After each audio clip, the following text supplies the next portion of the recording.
Querida familia, muy buenos días a cada uno de ustedes. El Señor te bendiga grandemente en este nuevo día. Hoy tenemos como estudio el capítulo número 31 del Deseo de todas las gentes titulados El Sermón del Monte, que a su vez se ve reflejado en el capítulo 5 del libro de Mateo, capítulo 6 y capítulo 7 como el Sermón del Monte. Quiero invitarte para que tengamos una palabra de oración y para que sea Dios guiándonos en este espacio y podamos aprender en su palabra, palabras de vida eterna, no solamente como un conocimiento teórico, sino también para que lo podamos aprender a vivir y poner en práctica. Oremos.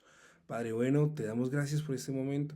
Gracias por la oportunidad de estudiar tu palabra. Queremos pedirte que por favor seas nuestro maestro, que nos enseñes, que tu palabra sea viva, real y eficaz en cada uno de nosotros.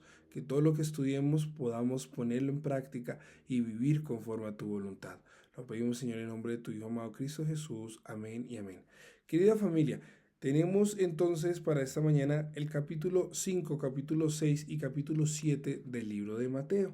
Todo esto viene hablando acerca de un mismo evento y es el Sermón del Monte. Naturalmente, por cuestiones de tiempo, quizás no podemos entrar en todos los detalles de cada uno de estos capítulos, pero sí queremos hablar acerca de los principios y cuál fue la intencionalidad de Jesús, de nuestro querido Maestro, al momento de darnos esta enseñanza.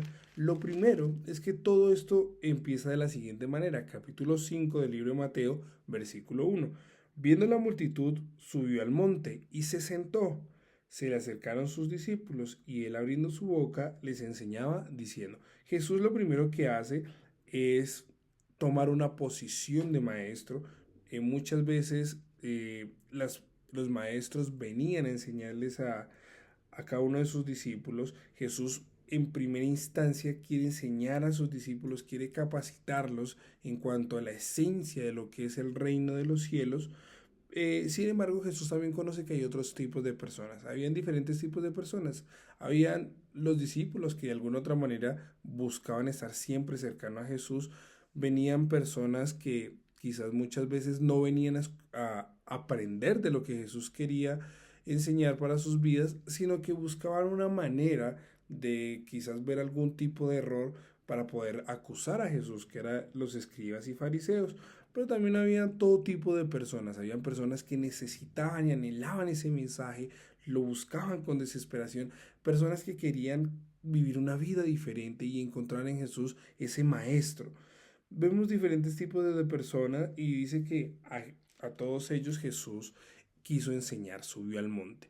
Lo primero que vemos es el tema de las bienaventuranzas.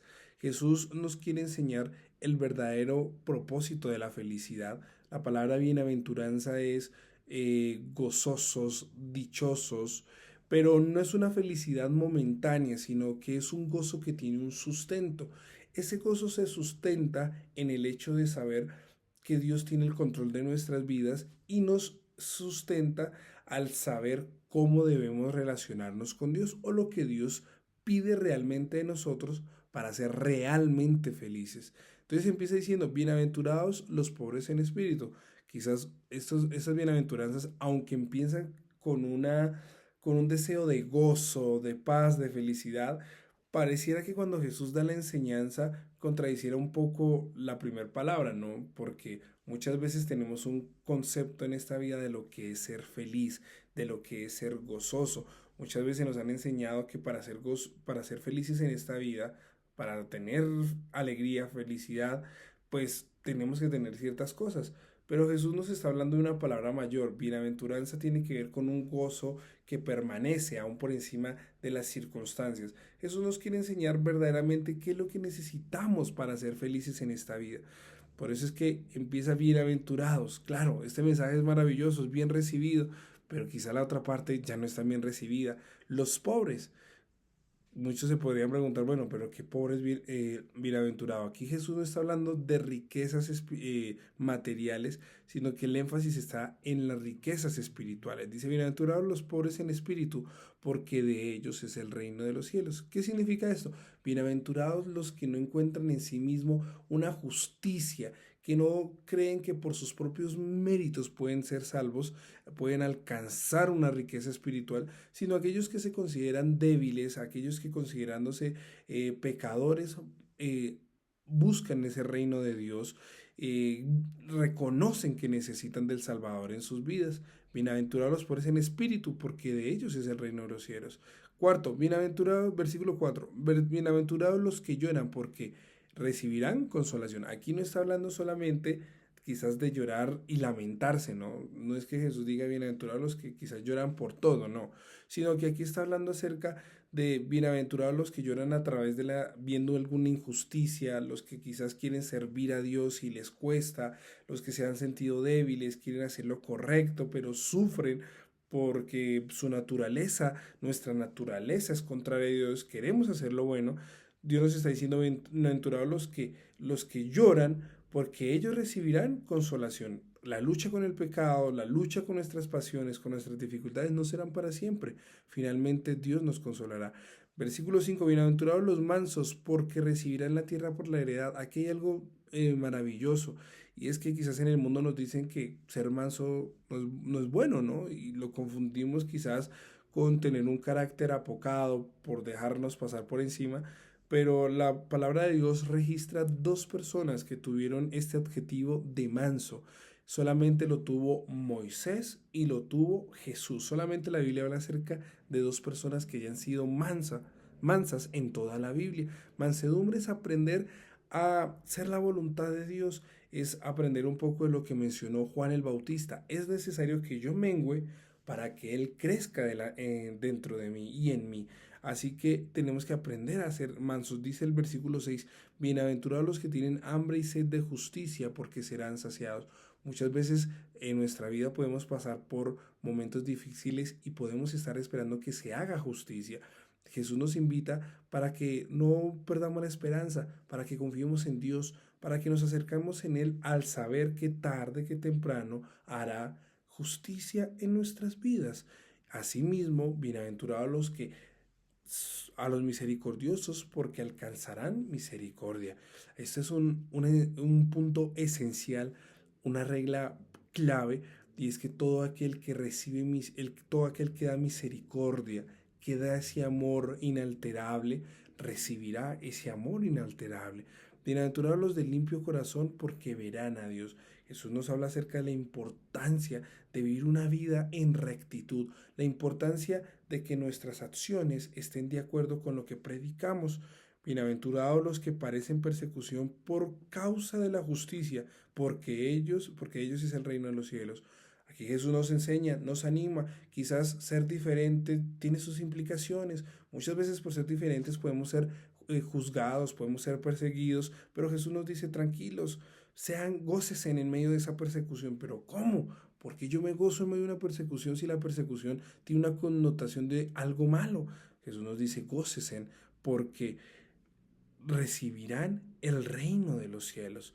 Bienaventurados seréis cuando por mi causa os insulten, os persiguen y digan toda clase de mal contra vosotros, mintiendo. Gozaos y alegraos, porque vuestra recompensa es grande en los cielos, porque así persiguieron a los profetas que vinieron antes de nosotros. Jesús también nos está enseñando, aunque muchas veces en la vida no entiendan lo que suceda, gócesen en hacer mi voluntad, porque yo daré mi recompensa. Los versículos 13, 14 nos viene hablando acerca de la importancia de ser cambio en este mundo, de ser agentes de luz, agentes de misericordia, que no solamente sean palabras bonitas, sino que nuestras acciones, nuestra vida sea un ejemplo, tanto para darle sazón a aquellos que están pasando por dificultad, como para hacer luz a aquellos que viven en oscuridad. El versículo 17 Jesús nos habla acerca de la ley. Hay algo muy importante, y es que nosotros vemos más adelante que hay un patrón. Dice, oíste que fue dicho, mas yo os digo. No quiere decir que Jesús venga aquí a cambiar lo que fue dicho a los profetas. No quiere decir que Jesús esté cambiando la misma ley que en algún momento estableció, sino que Jesús nos viene aquí a validar y nos viene a enseñar el sentido correcto de las leyes, el sentido correcto de los mandamientos, el sentido correcto de todo lo que hacemos. Así que Jesús dice, no penséis que he venido a abolir a la ley de los profetas. Aquí está haciendo una referencia y una validación al Antiguo Testamento. ¿Cuál es la ley? La Torá, los primeros 5 libros escritos por Moisés. ¿Cuáles son los profetas? todo el Antiguo Testamento, profetas mayores, profetas menores, Jesús viene a validar la palabra de Dios. No viene a hablar de algo diferente, sino viene a hablar de algo que ya está establecido. Porque de cierto os digo que antes de que pase el cielo y la tierra, ni una jota ni una tilde pasará de la ley de Dios hasta que todo se haya cumplido. De manera que cualquiera que quebrante uno de los mandamientos muy pequeños, así es y así enseña a los hombres, muy pequeño será llamado en el reino de los cielos, pero cualquiera que cumpla y los enseñe, este será llamado grande en el reino de los cielos. Por tanto os digo que si vuestra justicia no fuere mayor que la de los escribas y fariseos, no entrarás en el reino de los cielos. ¿Qué significa eso? Los escribas y fariseos se llenaron de normas, se llenaron de costumbres, pero muchas veces no entendían cuál era el fondo, el propósito de todas estas normas, el propósito de todas estas leyes que se habían enseñado en el Antiguo Testamento. Jesús viene a validar esas leyes y nos viene a enseñar que la ley no solamente está en la ejecución. ¿Qué significa eso? Mientras que yo no robe, mientras que yo no le quite esto a mi hermano, mientras que yo no codicie lo otro, mientras que yo no me enoje con las personas y les haga daño, pues todo bien, no hay ningún problema. Jesús nos viene a hablar acerca de la esencia de la ley. No viene a cambiar la ley, sino que nos viene a dar el verdadero sentido, porque los escribas y fariseos se habían alejado de ese sentido. Y Jesús muchas veces dice, oíste que fue dicho, mas yo os digo, no para poner algo nuevo, sino para reencaminar aquello que ya estaba escrito y para que pudiésemos entender el propósito de ello. Nos habla acerca que tanto la ira, el enojo, el adulterio, no son cosas que suceden solamente en un acto, sino que desde nuestra mente tenemos que aprender a cuidarlo, porque aunque quizás no lo hagamos, aunque las personas no vean ello, si eso sucede en nuestra mente, de cierto ya hemos pecado, ya hemos fallado a esa ley de amor. Nos habla acerca sobre los juramentos, la venganza, el amor a los enemigos, nos viene enseñando acerca sobre la verdadera, el verdadero centro de la ley, que es el amor. Todo aquel que se venga, todo aquel que vive enojado, todo aquel que no es capaz de amar a su prójimo, pues de alguna u otra manera no ha aprendido a dejar que el maestro transforme su vida y preparar su carácter para el reino de los cielos. Nos habla luego el capítulo 6 sobre la limosna, oración y ayuno.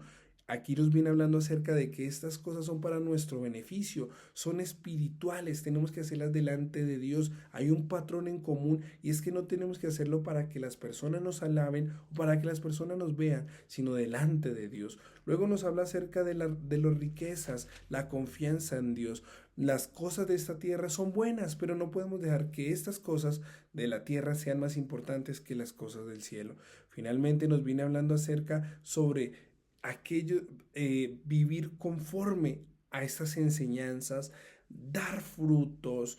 No todo el que dice Señor, Señor, no todo el que dice yo creí en Jesús irá al reino de los cielos, sino que nuestra vida tiene que vivir de acuerdo a estas enseñanzas. Jesús cierra diciendo, hay dos tipos de personas, los que escuchan estas palabras y las ponen en práctica y aquellos que quizás, como lo decimos nosotros, entra por un oído y sale por el otro. Jesús nos invita a que dejemos que estas palabras, estas enseñanzas sean útiles en nuestra vida, que pueden quedar en lo más profundo de nuestro corazón y que podamos edificar para el reino de los cielos. Quiero invitarte para que tengamos una palabra de oración. Señor, te damos gracias por este día, gracias por tu palabra. Enséñanos a vivir conforme a sus verdades, que podamos vivir y ponerlo en práctica. Enséñanos a hacer tu voluntad y enséñanos, Señor, a amar como tú nos has amado. Lo pedimos en el nombre de tu Hijo amado Cristo Jesús. Amén y amén. Querida familia, el Señor les bendiga grandemente, que podamos revisar estos capítulos maravillosos, quizás un poco más detenidamente, que podamos encontrar en ellas el gran mensaje de salvación y de vida eterna que Jesús tiene para cada uno de nosotros. Un feliz día y un abrazo para todos.